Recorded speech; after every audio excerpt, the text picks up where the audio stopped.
this is difficult because I think a lot of us probably feel this, but we don't always acknowledge it. And as a parent of 2 children with ADHD, I think this is something that I feel quite regularly.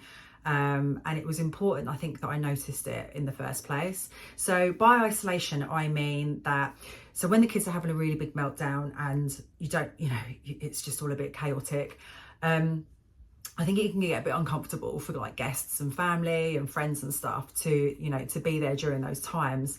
And if they're going to happen on a regular basis, I think it can make people pull back slightly, or it might mean that I might decide not to invite people around so much because I feel like, I don't want to feel embarrassed or like I've lost control of the situation. And this can happen quite regularly. And I think that over time, it sort of creeps up on you and it builds up, and you sort of end up thinking, gosh, it's been really, really long time since I've had anyone over, or it's been a really long time since, we've been to go and see my parents, or, or something like that. So how do we deal with that? I think the first and foremostly, I think the first thing we need to do is acknowledge it. So I think recognizing that's really important.